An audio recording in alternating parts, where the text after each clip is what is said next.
인간의 내면 세계를 깊이 살펴보면 온갖 오물과 더러운 죄들로 가득한 것을 발견케 됩니다. 어떻게 알 수 있어요? 저만 보면 알 수 있죠. 제 내면 세계를 보면 남들이 겉으로 보기에는 되게 거룩한 척하지만 제 속을 들여다보면 다 압니다. 누가 알아요? 제가 알고 주님이 알고 제 아내가 다 알아요. 저하고 24시간만 같이 살면 아마 다 아실 겁니다. 우리 내면 세계는 그와만큼 잔잔하고 평화로워 보이지만 죽음의 강이요 저주의 강과 같아요. 긍휼과 사랑이 있어 보이지만 조금만 더 인간의 내면을 들여다보면 질투와 야망과 시기와 온갖 더러운 것들로 가득 차 있는 것을 발견하게 됩니다. 그래서 어느 신학자는요, 인간의 마음을 악의 제조 공장과 같다라고 이야기합니다. 올 한 해 우리 교회 표가 생수의 강이 흘러나는 교회인데, 그렇게 우리는 마음 가운데서 생수의 강이 흘러나오면 참 좋겠는데 그렇게 솟아나와야 하는데, 그 생수의 강이 흐르는 것보다 오히려 더 악한 생각이나 더러운 생각들이 우리 마음에 채워지는 것, 어쩔 수 없는 죄인된 모습이지요. 로마서는 모든 인간은 스스로 하나님을 떠난 죄인이라고 선언을 합니다. 사탄의 종로로 타는 죄인이 되었다고 이야기하지요. 6장 23절에 죄의 삭은 사망이라 라고 말합니다. 죄를 지은 인간에게 죽음과 사망이 찾아온 거지요. 그래서 우리 모든 인간은 죽음의 그늘 아래 앉아있는 존재입니다. 그것이 인간이지요. 하나님이 없는 인간, 하나님을 떠난 인간에게는 죽음에 대한 불안과 그림자만 있습니다. 이것이 바로 하나님 없는 인생입니다. 히브리서 9장 27절 말씀 우리가 잘 알지요. 한번 죽는 것은 사람에게 정한 것입니다. 그것을 끝나지 않고 그 후에는 뭐가 있습니까? 심판이 있습니다. 우리 인생의 두 가지 진리입니다. 어느 누구도 반드시 죽는다는 것과 죽음 후에는 심판이 있게 된다는 거지요. 마치 우리가 식사를 하고 난 다음에 계산을 하는 것과 같습니다. 사망한 인간, 사망의 그늘에 앉은 인간에게 주어진 것은 그가 행한 대로 심판을 받는 것이지요. 사람들은 자기가 지은 죄를 잊어버리거나 무시하려고 합니다. 시간이 지나면 우리가 기억을 못하지요. 다른 사람들도 기억하지 못합니다. 그럼 죄가 없어진 걸까요? 절대로 그렇지 않습니다. 그 죄가 하나님으로부터 가려지거나 용서받지 않는다면 그 죄는 그대로 있습니다. 개인이 지은 죄는 그가 죽는 날 모든 죄를 심판받게 될 것이고, 인류 역사가 지은 죄도 남김없이 역사의 종말에 다 계산되게 됩니다. 이것이 말세에 나타날 대환란과 심판입니다.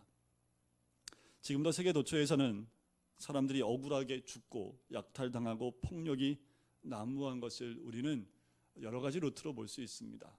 저번 주에는 우리 남쪽에 있는 한 공무원이 6시간 동안 표류하다가 결국 북한에 의해서 총으로 죽임을 당했습니다. 여러 가지 확인되지 않은 사실들이 있긴 하지만 그 죽음은 옳지 않은 죽음으로 우리가 알고 있고, 또 그의 죽음은 아마도 또 사무친 죽음이 되지 않을까. 지금도 확인되는 것은 저 북한에서 믿음 때문에, 신앙 때문에 죽임을 당하고 고난 가운데 있는 사람들이 있다는 것, 그것이 사실이고 그 죄가 저 북한에 사무쳐 있다는 것이지요. 그러나 분명한 사실이 있습니다. 개인이든 국가든 모든 죄악은 하나도 남김없이 대가를 치르게 된다라는 겁니다. 우리가 분노하고 저주하고 욕한 모든 것도, 약탈하고 폭행을 행한 모든 것도 그대로 심판받게 될 것입니다. 이러한 이유 때문에 하나님이 독생자이신 예수님을 십자가에 못 박아 죽게 하셨지요. 우리의 죄를 대신해서 십자가에서 피 흘려 죽으심으로 하나님의 진노와 심판을 통하여 우리를 구원해 주신 줄 믿습니다. 여러분, 예수 그리스도의 피로 구원 받으셨습니까? 지체할 필요가 없습니다. 지금 이 시간 우리의 모든 죄를 회개하고 예수 그리스도의 피로 깨끗하게 씻음 받아야 합니다. 성경은 분명히 이야기합니다. 너희 죄가 주홍같이 붉을지라도 흰 눈보다 더 희게 할 것이다.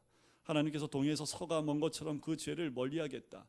내가 너희의 죄를 기억하지 않겠다라고 말씀합니다. 그러나 회개하지 않는 죄는 그대로 남아 있습니다. 용서받지 못한 죄, 예수 그리스도의 피로 씻음받지 못한 죄는 물건을 쌓아오듯 차곡차곡 쌓입니다. 그리고 어느 날 그 쌓인 죄로 하나님의 진노로 나타나게 되지요. 18절에 분명히 이야기합니다. 하나님 진노가 나타난다고, 반드시 나타난다고, 죄 지은 대로 그대로 나타난다고 이야기합니다. 그러면 하나님의 진노를 일으키는 가장 본질적인 큰 죄는 무엇입니까? 21절에도 드러난 그 죄란 하나님에 대한 불경건입니다. 하나님을 신뢰하지 않고 공경하지 않는 것이지요. 하나님은 사람을 지으실 때 하나님을 알만한 것들을 주었다라고 말씀하세요. 그것이 양심이고 이성입니다. 창조 때부터 인간은 누구든지 하나님이 계시다는 것을 알게 되어 있습니다. 하나님께서 창조 때부터 모든 만물에 그것을 남겨놓고 새겨놓았다라고 말씀합니다. 그러나 인간은 하나님을 알되 하나님을 영화롭게 하지도 않고 감사하지도 않고 도리어 생각이 허무해졌다라고 얘기해요. 그래서 하나님을 거부하는, 그리고 마음에 두기 싫어하는 인생들이 됩니다. 그것이 죄입니다. 하나님께 대한 불순종입니다. 이러한 인간에게 하나님은 진노하신다라는 거지요. 그러면 진노는 무엇입니까? 진노는요, 용서받지 못한 죄가 쌓이는 것을 의미해요. 그 결과 죄는 어느 날 모두 다 드러나게 됩니다. 그리고 죄의 대가가 나타나지요. 그것이 심판이고 하나님의 진노입니다. 두 번째, 오늘 본문에서 나타나는 것과 같이 진노란 하나님의 은혜가 있다가 없어지는 것을 의미합니다. 가만히 생각해 보면요, 인간의 삶은 우리가 잘나서 사는 것 같아요. 똑똑해서 살아가는 것 같지만 하나님이 보호해 주셔서 내가 존재한다는 것을 우리는 곧 알게 됩니다. 제가 결혼하고 신혼집을 이 금호동에서 살았기 때문에 이 금호동이 여기서 지금 제가 온 지 이제 4년이 넘었더라고요. 평지가 너무 많아졌어요. 제가 벌써 20년 됐네요. 20년 전에 이곳에 살 때는 45도 각도의 오르막길과 그 비탈길이 굉장히 많았던 것밖에 기억이 안 납니다. 겨울만 되면 연탄을 나르시는 아저씨가 리어커에 연탄을 싣고 오르막길을 오르는 장면들이 아직도 기억에 남아 있습니다. 그 가운데 한 장면은 오르다가 힘이 붙이시면 그 오르막길에서 뒤로 쭉 밀려 내려오는데 밀려 내려오는 그 리어커를 제지할 수도 없고 그 속도가 내려오면 내려올수록 더 나게 되는 것을 본 적이 있습니다. 그 모습을 기억이 나는 이유는 하나님의 심판이 이와 같은 것 같아요. 브레이크가 걸리지 않은 인간의 죄는 그 비탈길을 내리달려 쏟아져 내려오는 것 같이 그렇게 주의 심판 가운데 나가는 것이 아닌가라는 생각이 듭니다. 은혜란 하나님이 붙잡고 계셔서 내가 존재하는 것을 의미합니다. 그러나 하나님의 이런 은혜가 나타나지 않으면 하나님의 진노가 그대로 나타나게 됩니다. 그런데 하나님의 포기란 뭘까요? 하나님이 포기하신다는 게 뭘까요? 하나님이 포기하신다는 것은 그래 네 마음대로 살아라, 이게 하나님의 포기입니다. 하나님의 간섭이 사랑이라면요, 하나님의 포기가 곧 심판입니다. 근데 생각해 보세요. 저에게도 자녀가 3명이 있지만 애들이 조금만 예의가 없거나 좀만 뭐 잘못하면 바로 부모는 불러다가 훈육을 합니다. 그것이 내 자식이기 때문에 그렇지요. 옆집에 있는 자식이 좀 예의가 없다고 우리가 훈육할 수 있습니까? 못하지요. 내 새끼니까 훈육이 가능한 거 아니겠습니까? 코로나19 어려움을 우리가 겪고 있습니다.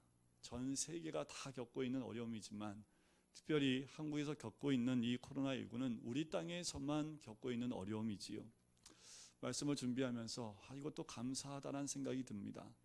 코로나19를 통해서 우리가 이제까지 몰랐던 하나님의 사인을 알게 됐고 하나님이 이걸 통해서 간섭하고 계시는 것을 느끼기 때문에 그래요. 특별히 코로나로 인해서 여러 가지 어려움을 겪고 있는 너무나 많은 성도님들, 이 나라 백성들이 많이 있지요. 그럼에도 또 감사할 수 있는 것은 하나님이 우리의 삶 가운데 간섭하고 계시기 때문에 그렇습니다. 자, 나쁜 짓을 해도 정말 일이 잘 풀려요. 그게 저주입니다. 죄를 저질렀는데도 하나님이 간섭하지 않으시는 것이 바로 저주예요. 하나님이 간섭하시고 죄를 막아주시는 것이 오히려 축복입니다. 만일 이러한 하나님의 간섭을 싫어하고 반대로 하나님을 마음에 두기 싫어하면 어떤 일이 일어나겠습니까? 하나님의 보호막이 떠나버리는 거지요. 하나님께서 손을 놓아 버리시는 겁니다. 우리 자녀가 부모의 훈육을 원하지 않게 되면, 부모의 보호에서 떠나버리게 되면 뭐밖에 없어요? 고생밖에 없는 거 아닙니까? 이렇게 하나님을 떠나버린, 하나님의 보호하심과 손을 놓아버린 인생은 죄의 본성대로 욕망을 따라 걷잡을 수 없이 곤두박질하여 온갖 죄를 저지르게 되어 있습니다. 그 저주에 대해서 3번 반복해서 오늘 본문에서 언급을 합니다. 24절에 보면 하나님께서 그들을 마음의 정욕대로 더러움에 내버려 두십니다. 26절에 하나님께서 그들을 부끄러운 욕심에 내버려 두십니다. 또 28절에 보면 하나님께서 그들을 그 상실한 마음대로 내버려 두십니다. 하나님의 은혜의 보호막이 사라지는 것이 저주요 심판입니다. 여러분, 우리가 살아오면서 하나님의 은혜에 어떤 손이 나를 붙잡고 있었다는 생각이 들어본 적 없으세요? 누군가 나를 위해 계속 기도해 왔다는 생각을 해보지는 않으십니까? 위험한 순간 하나님이 도우셨구나 라는 고백을 할 때가 우리가 분명히 있었습니다. 여러분들이 하루에 운전을 할 때에도 그 순간순간마다 하나님이 도와주지 않았다면 큰 대형사고가 날 뻔한 것들을 우리가 일주일에도 몇 번씩 경험하는 것, 그렇게 하나님이 우리를 도우고 계시다라는 것, 보호하고 계시다라는 것을 우리는 우리 삶 가운데서 발견할 수 있지요. 제가 이렇게 목회하는 것도 하나님의 도우심이고 보호하심입니다. 하나님의 돕는 손이 없었다면 저는 이 자리에 없는 인생이었다라고 저는 고백할 수밖에 없어요. 믿지 않는 가정에서 이 자리까지 하나님이 세우시기까지 주변에 하나님의 도우심의 손길들이 없었다면 이런 길로 이 시간까지 올 수 없었겠지요. 제 삶뿐만 아니라 여러분의 삶에도 분명한 이러한 일들이 분명히 있었을 줄 믿습니다. 자, 하나님의 심판은 어떻게 나타납니까? 24절과 25절에 나오지요. 정욕대로 더러움에 내버려 둡니다. 그들의 몸을 서로 욕되게 하게 하셨으니 이는 그들이 하나님의 진리를 거짓 것으로 바꾸어 피조물보다, 조물주보다 피조물을 더 경배하고 섬긴다라는 거지요. 하나님께서 인간에게 아무리 말씀하셔도 듣지 않으면 어떻게 하십니까? 여러분들, 그죠? 아버지가 자식에게 얘기를 해도 애가 듣지 않아요? 방법 하나밖에 없습니다. 내버려 두는 거지요. 내버려 두면 어떻게 될까요? 그런 부모 없지요. 아무리 그래도 끝까지 잡으려고 하는 것이 부모의 마음이지만 말을 듣지 않으면 어떻게 해요? 원하는 대로, 정욕대로, 본능대로, 내 마음대로 살게 하는 것이요. 그게 바로 심판이고 진노입니다. 만약 하나님께서 우리의 마음에 정욕대로, 본능대로 살도록 허락하시면 어떤 일이 생길까요? 첫 번째로 그들의 몸을 서로 욕되게 한다고 하셨습니다. 본능대로 산다는 뜻이지요. 느끼는 대로 살고 동물처럼 사는 거예요. 그래서 결과적으로 몸을 욕되게 하는 거죠. 두 번째는 하나님의 진리를 거짓되게 합니다. 거짓말이 판을 치고요. 뇌물이 통용하고 악한 권벌술수가 판치는 사회가 옵니다. 세 번째는 피조물을 조물주보다 더 경배해야 하는 그런 섬기는 그런 사회가 되는 거지요. 인간을 하나님보다 더 섬겨요. 돈을 하나님보다 더 섬기는 사회가 됩니다. 돈이 중요하고 권력이 중요하게 되지요. 이런 것을 사람들이 경배하고 섬기는 사회가 와요. 이것을 다시 요약하면 자신의 몸을 마음대로 욕되게 하고 거짓이 판을 치고 물질과 인간이 우상이 되는 사회가 오는 거지요. 이건 저주받은 사회입니다. 하나님의 심판이 있는 사회예요. 여러분, 혹시 우리가 살고 있는 이 사회가 그런 사회가 아닙니까? 26절과 27절에 보면 인간이 정욕대로 살게 되면 자기 몸을 더럽히는 본능과 쾌락 중심의 사회가 되고 거짓이 판치는 사회, 물질 중심의 사회가 되는데 다른 말로 표현하면 성적으로 타락한 사회가 된다라는 거지요. 여러분들, 성이 상품화되는 사회가 되는 겁니다. 이때 어떤 일이 생겨요? 26절 말씀에 보면 여인들이 순리대로 쓸 것을 바꾸어 영리로 씁니다. 하나님의 법은 여성과 남성이 결혼해서 가정을 이루는 겁니다. 하나님이 남자와 여자를 만드셨습니다. 남자는 남자답게, 여자는 여자답게 살라고 남자와 여자를 만드신 거예요. 그런 인간은 하나님의 뜻에 반역해서요, 남녀 평등이라는 말로 남자 여자와 똑같다라고 이야기를 합니다. 근데 남자 여자는 똑같을 수 없지요. 진짜 평등이란 남자는 남자답게, 여자는 여자답게. 또 이런 말을 하면 한쪽에 있는 사람들이 그 말이 또 누구를 또 공격하는 말이다라고 이야기할지 모르지만, 하나님 만든 인간은 인간답게 살아야 합니다. 남자는 남자답게 살아야 되고 여자는 여자답게 사는 거죠. 그것이 하나님의 평등입니다. 그런 사람들은 이 역할을 섞어버리고 그리고 분리해버리지 않아요. 인간은 마음대로 자신의 권리를, 인권을 주장을 합니다. 하나님의 법을 무시하고 깨버립니다. 이러한 사회를 가리켜 성욕이 지배하는 사회라고 말하지요. 이게 저주입니다. 여자와 여자가 살면 무슨 일이 생깁니까? 남자와 남자가 살면 무슨 일이 생겨요? 가정이 없어집니다. 이게 마귀의 방법입니다. 이 시대에, 아니요, 이 시대뿐만 아닙니다.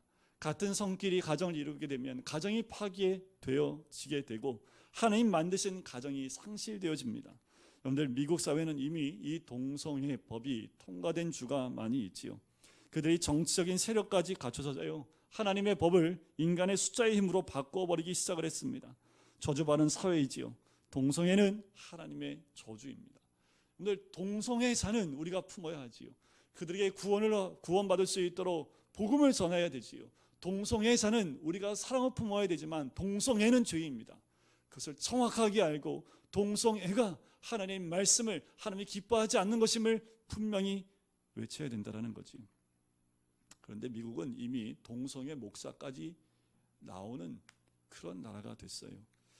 우리나라도 포괄적 차별금지법이라는 것을 통해서 이 땅에 동성애를 합법화시키려고 하고, 오히려 동성애를 거부하고 죄라고 말하는 것에 대해서 자꾸만 제약을 두려고 합니다. 포괄적 차별금지법은 제가 동성애가 죄입니다라고 해서 잡혀가진 않습니다. 하지만 이런 건 있어요. 이것이 온라인에 올라갔을 때 인권위에서 제재가 되어집니다. 그 말을 삭제하고 영상에 올리도록 권고가 옵니다.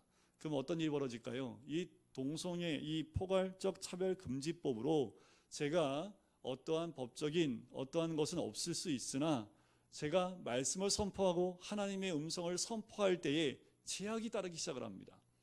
동성애에 대한 부분을 죄라고 얘기할 때 한쪽에서는 이 제재가 있을 것을 생각하기 때문에 자꾸 말씀에 제한을 두게 되는 거지요. 이번 포괄적 차별금지법이 이 효과가 있는 거지요. 이것이 통과되어지면 또 다른 법이 준비되어져 있고 더 강한 법이 준비되어져 있는데, 이번 법에는 혐오 발언에 대한 부분은 없습니다.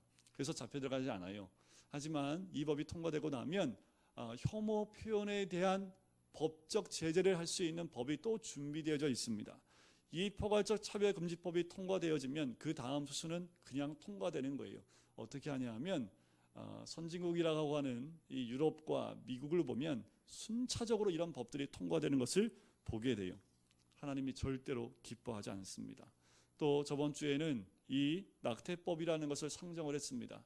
뭔지 아세요? 여성의 인권을 보호한다는 취지에서 임신 후 14주 이전에 아기들을 낙태를 법적으로 허락하는 이 법을 통과시키려고 합니다. 주중에도 제가 많이 말씀을 드렸지만 하루에 낙태되는 아기의 숫자가 3,000명입니다. 이건 공식적인 숫자만 3,000명이라면 공식화되지 않은 숫자까지 하면 더 많겠지요. 작년 2019년도에 태어난 아기의 3배 이상의 아기들이 낙태로 인해서 이미 죽었습니다. 그런데 14주 이전에 이미 다 낙태를 시켜요. 12주만 되면 낙태를 시키기 때문에 공식적으로 이 나라에서 법으로 아기들의 생명을 죽일 수 있도록 허락하는 법을 통과시키려고 하는 거예요. 총리들과 몇몇 장관들이 그것을 법안으로 상정해서 통과시키려고 하고, 또 많은 기독교 계통의 이 여성 인권, 여성 그 모임에서 이것을 반대하는 그 이야기들을 계속해서 이야기를 하고 있습니다. 인간의 정욕과 욕심에 따라 만들어진 법이 오히려 이 사회를 망치고 있고 이 나라를 망치는 법임에도 불구하고 단 인권이라는 이름 하나만으로 어린 생명까지 그렇게 죽이는 이 사회가 될 수 있다라는 거지. 하나님 기뻐하실까요? 절대로 기뻐할 수 없습니다. 가정을 파괴하는 것이고 남자와 여자의 역할이 다름에도 불구하고 인간들은 여자와 남자의 역할을 다 바꾸고 그것을 평등이라고 부릅니다. 여러분들 그 결과가 무엇입니까? 그들의 그릇 때문에 상당한 보응을 받게 된다라는 거예요. 성경에 이런 보응들이 있었던 그 장면들이 있습니다. 창세기 19장에 보면 소돔과 고모라가 여러분들 왜 유황불 떨어지는 그 멸망을 심판을 받았습니까? 그 성에 찾아온 천사를, 그 성의 노인부터 어린아이까지 사방에서 몰려와 끌어내어 성행위를 하기 원했던 그 모습을 우리는 기억합니다. 사사기 19장에 보면 똑같은 그 유사한 현상이 드러납니다. 왕이 있기 전에 사람들이 자기 마음대로 살려고 했던 그때에 한 사람이 첩과 함께 기부하라는 곳에 머물게 됐을 때 그 사람들이 몰려와서 또 그 성의 비류와 깡패들이 찾아와서 그들과 성관계를 갖겠다고 남자를 끌어내라고 얘기합니다. 그때 어떻게 해요? 노인이 그 손님의 첩을 내주고 그 첩은 결국 새벽에 죽임을 당하게 됩니다. 그 사건을 통해서 이 이스라엘 민족 가운데 큰 전쟁이 일어나게 됐지요. 창세기 19장과 사사기 19장은 단지 사람이 어디까지 타락할 수 있는가를 성경 안에 구체적으로 보여주고 있습니다. 이러한 일들이 로마 시대에도 있었지요. 역사상에 이런 일들이 반복되고 있습니다. 무서운 일입니다. 인간이 상상할 수 있는 모든 더러운 것들을 다 동원해서 하는 것입니다. 그러고도 축복이 있을까요? 여러분, 우리가 막아야 될 것은 막아야지요. 우리가 저지해야 될 것은 저지해야 되지요. 진노가 오고요, 심판이 옵니다. 모든 하나님 백성들은 가정을 성결하게 지켜야 합니다. 모든 남성은 순결을 지켜야 합니다. 결혼 전에도 지켜야 되고 결혼 후에도 지켜야 합니다. 남자만 그래요? 여자도 마찬가지입니다. 이혼을 막아야 되고 가정을 파괴하는 어떤 세력도 대항해야 합니다. 가정이 무너지면 다 무너져요. 가정이 깨어지면 사회는 다 깨어지게 됩니다. 근데 가정이 깨지면 우리 자녀는 누가 보호합니까? 이미 우리나라도 보호할 수 없는 지경까지 다다랐지요. 더 이상 사탄의 세력이 판치지 않도록 막아야 합니다. 어떻게 해요? 우리가 40, 50대 아니요, 모든 결혼한 남성과 여성들이 순결을 약속해야 합니다. 도덕적으로, 윤리적으로 순결을 약속해야 돼요. 우리 가정은 누가 지켜요? 내가 지키는 거지요. 내 성을 지키고 내 아내를 지키고 내 자녀를 지키는 것은 내가 순결할 때 지킬 수 있는 겁니다. 동성애는요, 선천적이지 않습니다. 이미 미국에서 연구 결과가 나왔습니다. 동성애는 선천적인 것이 아니라 후천적인 것입니다. 여러 가지 이유로 동성애가 번지고 있지만 그것은 절대로 선천적인 것이 아니라는 결과가 나왔습니다. 인간의 욕망과 죄로 인해서 나온 동성애라는 것이 이미 밝혀져 있습니다. 우리가 순결하고 깨끗할 때, 정결할 때 이 사회는 깨끗해지고요, 술집도 없어지고요, 자녀들은 부모들처럼 순결해집니다. 건강한 가정에서 자라난 아이들은 건강하게 성장하여 건강한 가정을 이룹니다. 제일 중요한 것은 가정을 이루고 있는 우리들이 그 가정에서 지켜야 될 하나님의 법을 따라 살아가는 것이 가장 중요하지요. 때가 되면 이 민족은 심판이 아니라 구원을 받게 됩니다. 어떻게 해요? 우리 예수를 믿고 있는 우리들, 하나님을 모시고 살고 있는 우리들이 각 가정이 순결하고 정결해지게 되어지고 정결한 가정들이 점점 늘어나면 이 사회는 정결하고 거룩하게 됩니다. 중요한 것은 나부터 순결과 정결을 말씀 가운데 하나님을 모시고 살아가야 된다라는 거지요. 그렇게 내가 순결이고 정결해지면 내 가정이 그렇게 되는 거지요. 더 나아가 이 사회가 하나님의 은혜가 있는 사회가 될 줄 믿습니다. 28절에 보면 또한 그들이 마음에 하나님 두기를 싫어하며 하나님께서 그들을 그 상실한 마음대로 내버려 두사 합당하지 못한 일을 하게 하셨으니, 성이 지배하는 사회가 되면요, 사람들에게 나타나는 공통적인 것이 있습니다. 하나님 두기를, 사람들은 마음에 하나님 두기를 싫어합니다. 하나님이 사라지면 온갖 부도덕과 부패가 나타나기 시작하지요. 이때 하나님이 불편하고요, 성령이 불편하기 시작을 합니다. 하나님을 거부하고요, 말씀을 거부해요. 이렇게 되면 하나님은 그들을 상실한 마음대로 내버려 두십니다. 이때 사람들의 마음속엔 독보석 같은 21가지의 죄들을 저지르게 돼요. 근본적인 원인은 하나님을 거부한 데 있습니다. 다음 주에 우리가 이 21가지의 죄를 함께 보게 될 텐데요. 빛을 거부하면 어둠이 옵니다. 하나님을 거부하면 어둠이 찾아와요. 어둠이란 빛이 없는 상태를 의미하지요. 축축하지요. 습합니다. 여러분들 이게 습한 사람 보셨어요? 축축한 사람 보셨어요? 눈만 보면 요새는 마스크를 다 하고 있기 때문에 잘 드러나지 못하지만 여러분들 어두운 사람 보면 눈에 다 드러나요. 그 심령 안에는 온갖 곰팡이와 바이러스가 생깁니다. 이것이 저주입니다. 이것이 심판이고 파멸이지요. 그러면 이 어두운 골방을 청소하려면 어떻게 하면 좋을까요? 빛을 받아들여야 합니다. 여러분들 우리는 빛이 아니지요. 빛을 받아들여야 합니다. 치유하는 하나님의 광선이 나타나야 돼요.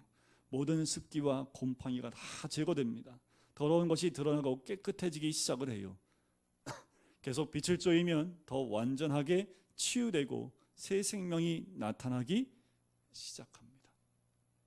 우리 안에 있는 어둠과 죽음의 세력들을 다 몰아내려면 그렇게 내면 얼마나 좋겠습니까? 딱 한 가지 우리가 꼭 기억해야 될 것은 우리는 스스로 청소할 수 없다라는 거예요. 내 자신이 어둠을 몰아낼 수 없습니다. 여러분들 화가 막 나는데 참으려고 노력하면 다 참아져요. 안 되더라고요. 어저께도 제가 경험을 해봤기 때문에 말씀을 일주일 동안 준비하고도 어저께 보니까 저도 못 참더라고요. 우리는요, 죄 안 지려고 애를 써도 화를 안 내려고 해도 또 죄 짓고 화를 내는 죄인이 우리들입니다. 그러면 이 죄를 안 짓는 방법은 뭐밖에 없을까요? 한 가지입니다. 우리 마음속에 빛 대신 예수님을 모시고 사는 거예요. 그 빛 가운데 있는 것밖에 없습니다. 우리는 스스로 청소하려 하지 말고요. 빛 대신 하나님 안에 그냥 거하는 거예요. 하나님의 치유의 광선 가운데 우리를 노출시키면 됩니다. 날마다 주님 안에 거하고요. 하나님 안에 거하는 방법밖에 없어요. 오늘도 예수님을 깊이 묵상하고 매 순간마다 말씀을 깊이 묵상하고 하나님과 동행하는 삶을 살지 않고서는 우리는 수시로 내 마음대로 내 본능대로 내가 원하는 선택을 하고 살려고 하는 것이 우리들의 죄된 모습입니다. 우리는 날마다 예수 그리스도의 보혈 가운데 있어야 됩니다. 내 영혼이 빛나고 밝아지고 건강해지기 시작하는 것은 바로 예수의 빛이 내 안에 있을 때에 가능한 것입니다. 어둠의 세력들이 빛 앞에 있을 수가 없기 때문에 그래요. 여러분, 우리는 날마다 매 순간마다 이런 빛 가운데 거하시길 주의 이름으로 간절히 축원드립니다. 이 땅에 있는 모든 사람은 죄에 노출되어져 있고요. 우리도 마찬가지입니다. 이 사회를 바꾸기 시작하는 첫 번째 걸음은 나로부터죠. 하나님은 이 시대를 보고 또 사람들을 보고 죄 가운데 있는 사람들을 그대로 내버려두는 그 심판 가운데 우리는 가면 안 됩니다. 하나님이 그냥 그 본능대로 살도록 그대로 내버려두는 인생이 되면 안 된다라는 거예요.